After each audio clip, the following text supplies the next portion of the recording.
More and more, I'm convinced that we are living in the world George Orwell predicted in his book, 1984.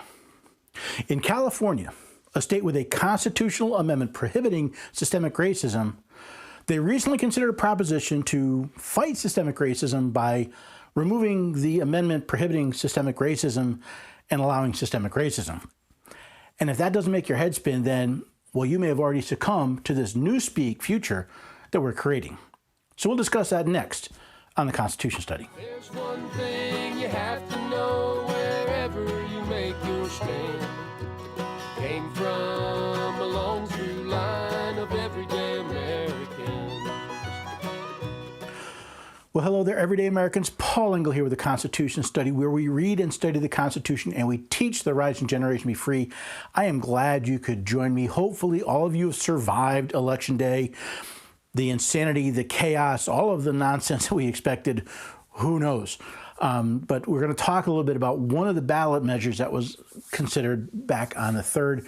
But before we get that, I do have an announcement I want to make. The Constitution Study is now affiliated with the Institute on the Constitution. Now, you may be asking why these two organizations decided to start working together, and the answer is simple. We both believe that it is important for the grassroots, for everyday Americans to learn and study their Constitution if they're going to learn how to live free, and if we're going to teach the next generation how to live free. And each organization has their own strengths and weaknesses, and together we hope to be better than we are apart. So if you are interested, follow the link in the description, find out more about the Institute of the Constitution.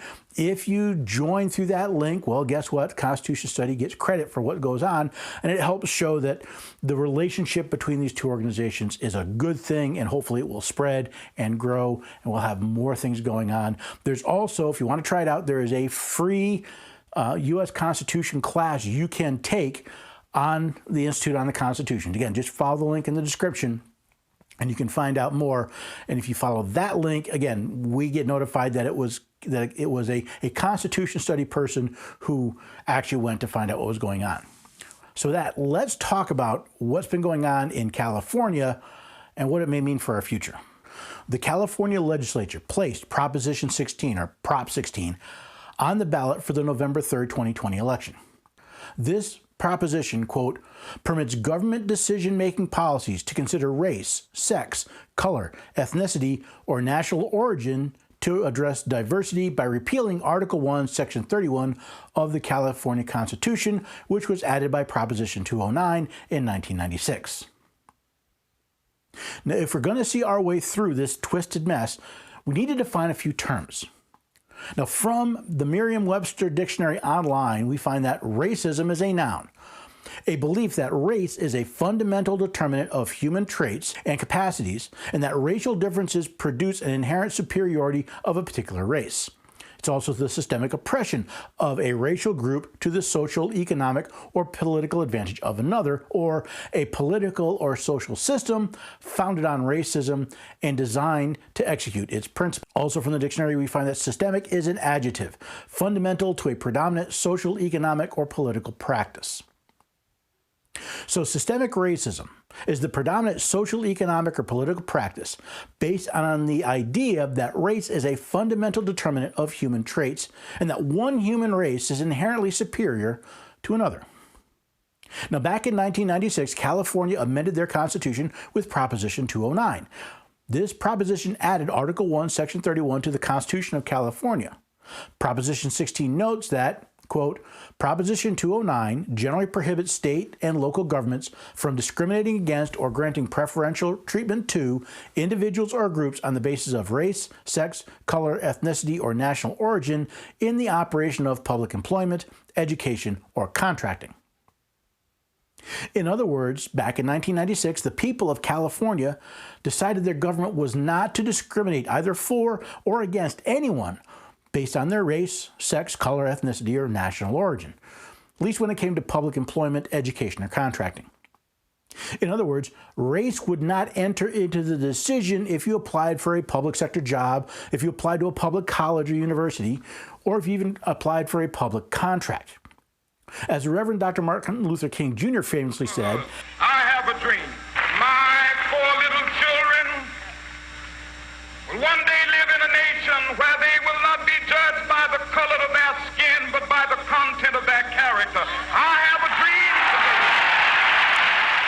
It appears the dream that Dr. King had, a dream that the people of California brought closer to fruition in 1996, is on the edge of becoming a nightmare. Will Californians awaken from their dream to the realization that a large percentage of them wish to return to a system of racism, where your future is determined not by your skill, character, or even your fortitude, but by the color of your skin? Will the people of California return to discrimination in their government? How many people, how many families will Californians sacrifice on the altar of diversity? Proposition 16 also makes a point about equal protection. Quote, "The state and federal constitutions provide all people equal protection, which generally means that people in similar situations are treated similarly under the law." So even the Attorney General of California, who prepared the proposition for the ballot, recognizes that the constitutions of both the state of California and the United States require that all people receive equal protection under the law. California Constitution Article 1, Section 7A says, "A person may not be deprived of life, liberty, or property without due process of law or denied equal protection of the laws." In the United States Constitution, Amendment 14, Section 1 reads, "No state shall make or enforce any law which shall abridge the privileges or immunities of citizens of the United States, nor shall any state deprive any person of life, liberty, or property without due process of law, nor deny to any person within its jurisdiction the equal protection of the laws." So I ask you, doesn't this law defy equal protection? Doesn't the idea that someone has a better chance of getting a job, being accepted by a school, or winning a state contract because of their race mean that the law does not protect everyone equally? Now, those who support Proposition 16 claim, quote, "Prop 16 expands equal opportunity to all Californians, increasing access to fair wages, good jobs, and quality schools for everyone. Prop 16 fights wage discrimination and systemic racism, opening up opportunities for women and people of color." How does allowing the promotion of one race, sex, or heritage over another expand opportunities for all? It seems this basic fact is lost on the supporters of Prop 16. When you give someone a job because of their race, then someone lost their chance at that same job because of their race. In order to accept one person to a state college because of their race, you must deny someone else acceptance because of their race. This is the very definition of racism. Now, as part of the proposition, arguments for and against it are included. Now, in the arguments for it, I found, quote, "All of us deserve equal opportunities to thrive with fair wages, good jobs, and quality schools. Despite living in the most diverse state in the nation, white men are still overrepresented in positions of wealth and power in California. Although women, and especially women of color, are on the front lines of the COVID-19 response, they are not rewarded for their sacrifices. Women should have the same chance of success as men. Today, nearly all public contracts and the jobs that go with them go to large companies run by older white men. White women make 80 cents on the dollar. The wage disparity is even worse for women of color and single moms. As a result, an elite few are able to hoard wealth instead of investing it back into communities. Prop 16 opens up contracting opportunities for women and people of color." Did you notice the change in focus? I'm sure all of us agree that we all deserve equal opportunities. But the supporters of Prop 16 go from desiring equal opportunities to listing non-equal outcomes. They don't point to examples of non-white people being denied the opportunity to accumulate wealth. They simply assume that if more white people are wealthy, it's because they had more opportunity to become so. They claim that women, especially women of color, are not rewarded for their sacrifices. Do they have any examples of women of color not being paid for the work they are doing? They claim nearly all public contracts go to large companies and assume they are run by older white men. As someone who used to work for large companies run by both men and women of color, I want to see their data. They claim women earn only 80 cents for every dollar a man makes, but there have been a number of studies that take into account things like type of work, experience, and hours worked, and find that number to be closer to 97 cents. They use this false and misleading information to claim that an elite few hoard wealth, ignoring the fact that Most wealthy people do not keep their money in a vault like Scrooge McDuck, but invest it in companies that are employing the very people they claim to want to help. Continuing from the proposition, we know that small businesses are the backbone of our economy, yet Main Street businesses owned by women and people of color lose over $1.1 billion in government contracts every year because of the current law.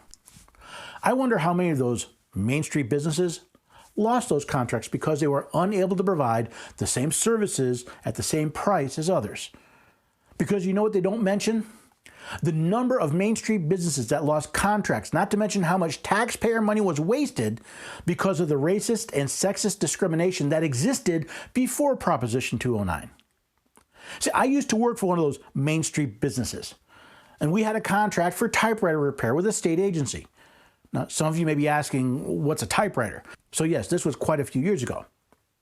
Now, when that agency wanted to upgrade to computers, we put in a bid. We offered a better system with more features at a better price. However, since the company was owned by a white man, not only did this Main Street business lose the contract, but the very large minority-owned corporation sold this state a more expensive, less functional solution. Unfortunately, they quickly discontinued that product line, leaving the agency unsupported. So much for all of us deserving equal opportunities. You see, worse than the blatant racism, sexism, and bigotry displayed by the argument for Prop 16 is the assumption that it makes. See, Prop 16 assumes that the only way for certain races, sexes, and ethnicities to compete is for the government to give them preferential treatment. In my 30-year career before starting the Constitution study, I've worked with hundreds of successful people: black, white, brown, yellow, African, Jamaican, Mexican, Haitian, Indian, Pakistani, and countless others. And you know the one thing they all had in common? They didn't need any special treatment to become a success. In fact, laws like Prop 16 made many of them work harder because of the assumption that they were affirmative action hires.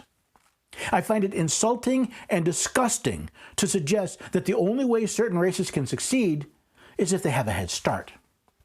The very idea behind Proposition 16 is the racist attitude that people of color cannot compete without help and that women cannot compete without special advantages.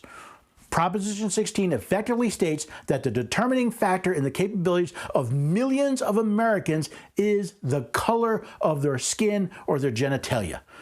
In other words, the very definition of racist.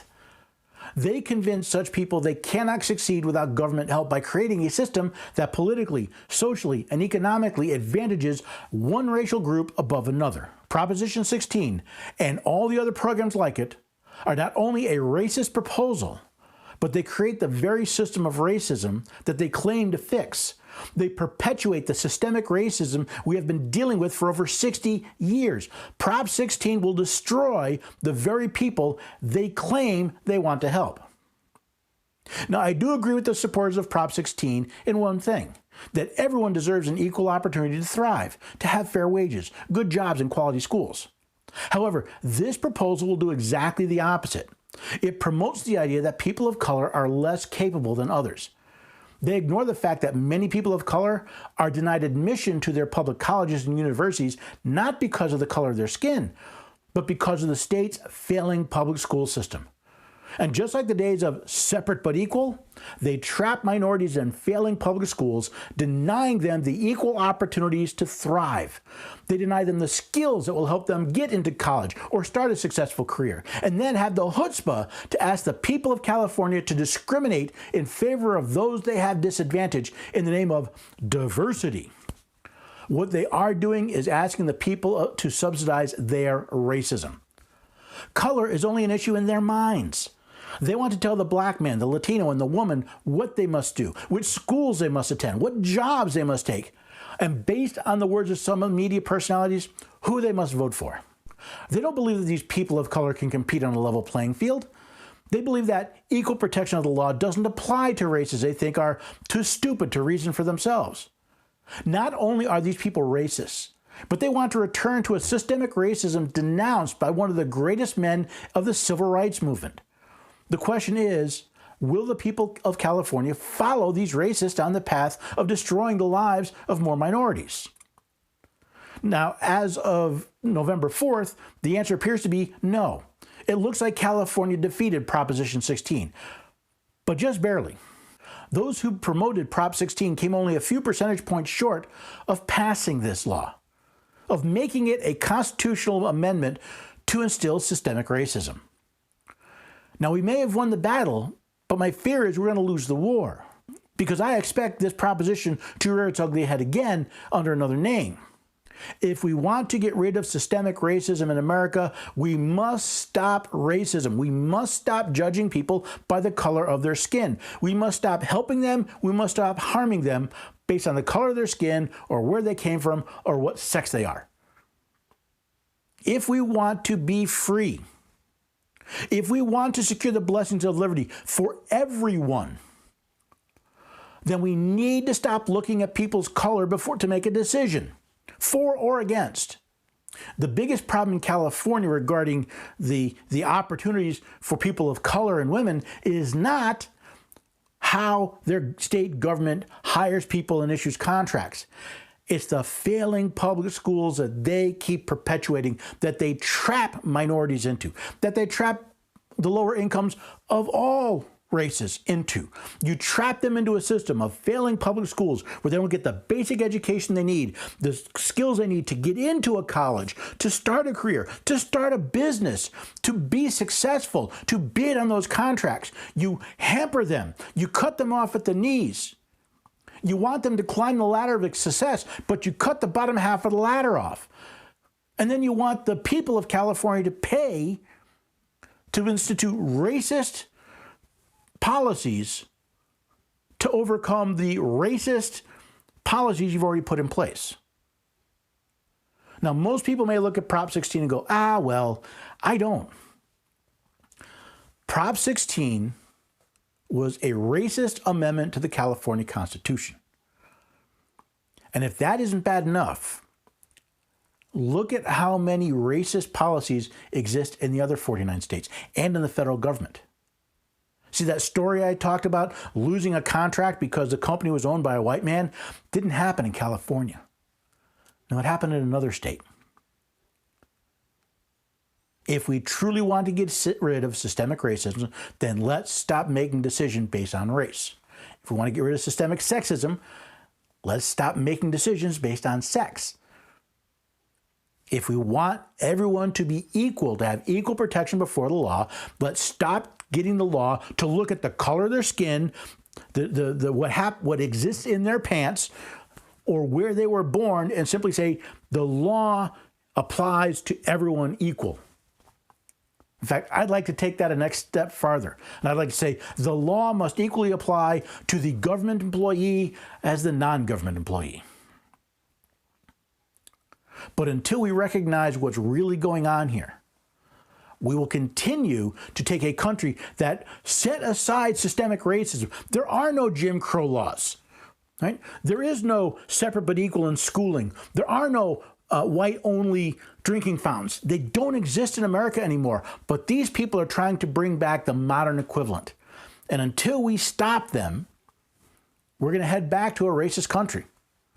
Is that the nation you want to leave to your children? So let me ask you, did you know about Prop 16? Were you even aware this was on the ballot? And when you first heard about it, what did you think? Whether you are for or against affirmative action in general, the question is, do you recognize that affirmative action is inherently racist? It's inherently sexist. It's inherently antithetical to what the Reverend Dr. Martin Luther King Jr. called for back in the 1960s. He died trying to get rid of racial preferences. Can we really honor him by instituting racial preferences? Now, I hope you found this useful. I hope you'll share this. I mean, take this, share this link out, subscribe, like, all the things on social media. Head to the website, sign up for the newsletter. You can get this stuff delivered to your inbox as soon as I release it. That may become important as I'm trying to divorce myself more from Facebook and YouTube under concerns of what's been going on lately. Also, please take a look at Institute on the Constitution. They have some very nice classes that can really help you on your start to becoming a better educated American.